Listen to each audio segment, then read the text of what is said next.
Olá, pessoal! Como vocês estão? Meu nome é Bruno Sankey e, como eu disse a vocês, todo sábado eu estarei trazendo aqui no YouTube um vídeo sobre psicologia. Nós temos considerado nessa parte dos vídeos o behaviorismo, alguns conceitos de princípios de análise do comportamento. Evidentemente que nós iremos também considerar depois outras teorias, mas enquanto a gente está considerando a análise do comportamento, vamos considerar os seus conceitos.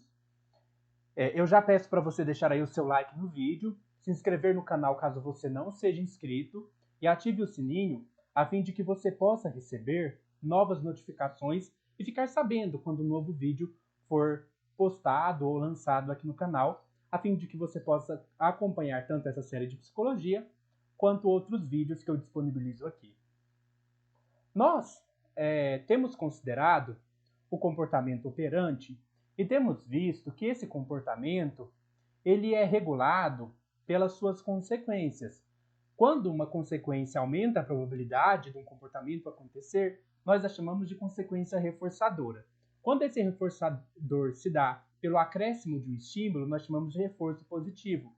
Quando o aumento dessa probabilidade se dá por evitar um determinado estímulo, nós chamamos, ou de retirar um determinado estímulo, nós chamamos de reforço negativo. Por outro lado, quando a probabilidade de um comportamento voltar a acontecer é diminuída, nós chamamos isso de punição.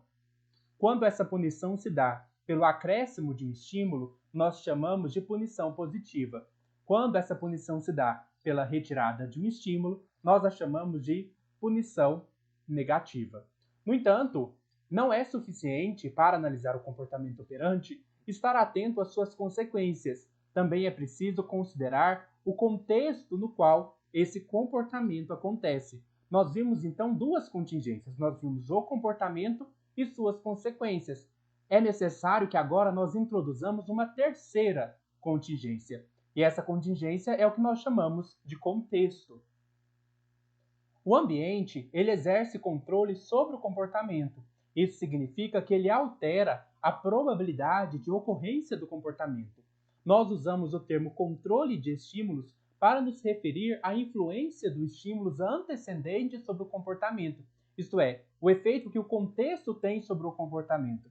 Então, o comportamento operante, ele também mantém relação não só com as consequências que ele produz, mas também com o contexto antecedente no qual ele ocorre. Os estímulos antecedentes vão influenciar na ocorrência desse comportamento. Assim, apesar do fato de que o principal determinante do comportamento operante seja sua consequência, esse comportamento ele não ocorre num vácuo. Ou seja, há eventos antecedentes que também influenciam a possibilidade de ocorrência de um comportamento operante. E é isso que a gente está chamando aqui de tríplice contingência. É necessário que haja três fatores para a gente compreender, analisar adequadamente o comportamento operante. O primeiro fator é o contexto. O segundo fator é a própria resposta comportamental, é o próprio comportamento, melhor dizendo. E o terceiro fator são as consequências. Nós vamos então considerar cada uma dessas contingências, tanto o contexto, quanto a resposta, quanto as consequências. O contexto ele pode se dar por dois tipos de estímulo. Um nós chamamos de estímulo discriminativo e o outro nós chamamos de estímulo delta. O estímulo discriminativo é aquele que sinaliza que uma dada resposta será reforçada. Por exemplo, vamos supor que a gente tem um comportamento reforçado de dar um beijo em alguém, né? Eu não vou. Não é porque eu tenho um comportamento reforçado de beijar que eu vou sair beijando todo mundo. Não é todo mundo que eu saio beijando. Às vezes, por exemplo, eu beijo minha namorada, mas eu não beijo outras mulheres. Percebem isso? Então, o que acontece? O que isso quer dizer? Que por mais que não é só a consequência beijo que vai influenciar na ocorrência do comportamento. Vão ter outros estímulos que vão servir para discriminar se esse comportamento deve acontecer ou não. Então, a minha namorada, ela é, por assim dizer, um estímulo discriminativo, porque ela sinaliza para mim quando eu estou com ela, eu posso beijá-la, mas quando eu estou com Floriana, Justina, aí não, né? Outro exemplo. eu quero assistir o programa da Fátima Bernardes na televisão. E aí, o programa da Fátima Bernardes é muito reforçador para mim, é uma consequência reforçadora. O acesso a essa consequência reforçadora de assistir a Fátima Bernardes está em ligar a televisão. Então, dá-lhe 10 horas da manhã, eu ligo a TV e está passando o programa da Fátima Bernardes. Então, esse comportamento de ligar a TV, ele é reforçado. Mas perceba, não é toda hora que eu vou ligar a TV e vai estar passando o programa da Fátima Bernardes. Ah, sei lá, tá 20 horas da noite, vou ligar a TV para assistir a Fátima Bernardes. Não tá passando Fátima Bernardes nesse horário.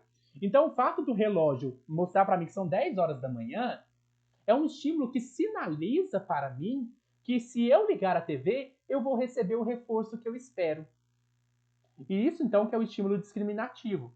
Um outro exemplo que pode ser dado é, vamos supor que eu vou comer sanduíche, comer aquele sanduíche da Subway, né? Então, eu estou lá, tem uma lanchonete da Subway na minha esquina, e aí, quando as luzes estão acesas, eu sei que está aberto, que eu posso entrar e posso comer.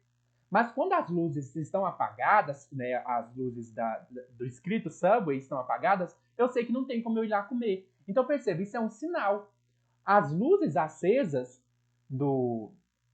da lanchonete são um sinal de que se eu entrar, eu vou receber a consequência que eu espero. Então a luz acesa ela funciona como um sinal da disponibilidade do reforço. Então é isso que é o estímulo discriminativo. Um outro tipo de estímulo antecedente a gente chama de estímulo delta. O estímulo delta ele seria o contrário do reforço do estímulo discriminativo. Por quê? O estímulo delta, ao invés de sinalizar a disponibilidade do reforço, ele vai sinalizar que uma resposta não será reforçada. Isto é, ele sinaliza a indisponibilidade do reforço. Vamos dar o exemplo, né? Agora o contrário, né? Vamos supor, 10 horas da manhã é um estímulo discriminativo, que me mostra que está passando Fátima Bernardes. Agora, se eu olho no relógio, já são 1 hora da tarde. Ah, não. Aí eu descubro, acabou já o programa nesse horário. Então, esse 1 hora da tarde é um estímulo delta. Ele sinaliza para mim que o reforço não está mais disponível. Vamos supor, a lanchonete da Subway fecha 8 horas da noite. E aí, eu tô atrasado, né? Mas eu quero comer na Subway. A hora que eu olho no relógio, são 8h30. Então não dá mais. Ou quando eu passo na porta da Subway, eu olho, as luzes estão apagadas. As luzes estão apagadas. Essa luz apagada, ela funciona como um estímulo delta. Então o estímulo delta, ele vai mostrar que um reforçador não está mais disponível. Então, percebam que o contexto ele pode tanto sinalizar a disponibilidade quanto a indisponibilidade de um reforço. Então, nós já analisamos então que para a gente compreender o comportamento operante, a gente tem que analisar uma tríplice contingência. A gente precisa compreender o contexto, se há um estímulo discriminativo sinalizando a disponibilidade do reforçador, ou se há um estímulo delta sinalizando a indisponibilidade do reforço. A gente precisa entender o comportamento operante e a gente precisa entender as consequências que esse comportamento operante gera no ambiente. E as consequências elas podem ser reforçadoras, se aumenta a probabilidade do comportamento ocorrer de novo, ou elas podem ser punitivas, se diminui a probabilidade do comportamento ocorrer de novo. E aí a gente se pergunta, como que a gente aprende, né? Como que a gente aprende que quando a luz da Subway está apagada não tem comida e quando está apagada tem? Então a gente pode dizer que a gente aprende isso. E aí a gente vai chamar essa aprendizagem de treino discriminativo. O treino discriminativo consiste em reforçar um comportamento na presença de um estímulo discriminativo e extinguir o mesmo comportamento na presença do estímulo delta. Então vamos lá. Vamos de novo pensar aqui na questão da Fátima Bernardes. Se eu ligo a televisão às 10 horas ou 10h30, eu não sei que hora exatamente que começa o programa, que já está passando, eu recebo o reforço do programa estar passando. Isso significa que toda vez que o estímulo discriminativo 10 horas estiver presente, o meu comportamento será reforçado. Por outro lado, toda vez que o estímulo delta estiver presente, meu comportamento não será reforçado. Ou seja, se são 1 hora da tarde e eu ligo a TV, não está passando Fátima Bernardes, então o reforço não está presente. Quando o reforço não está presente, a gente já viu que isso se chama extinção.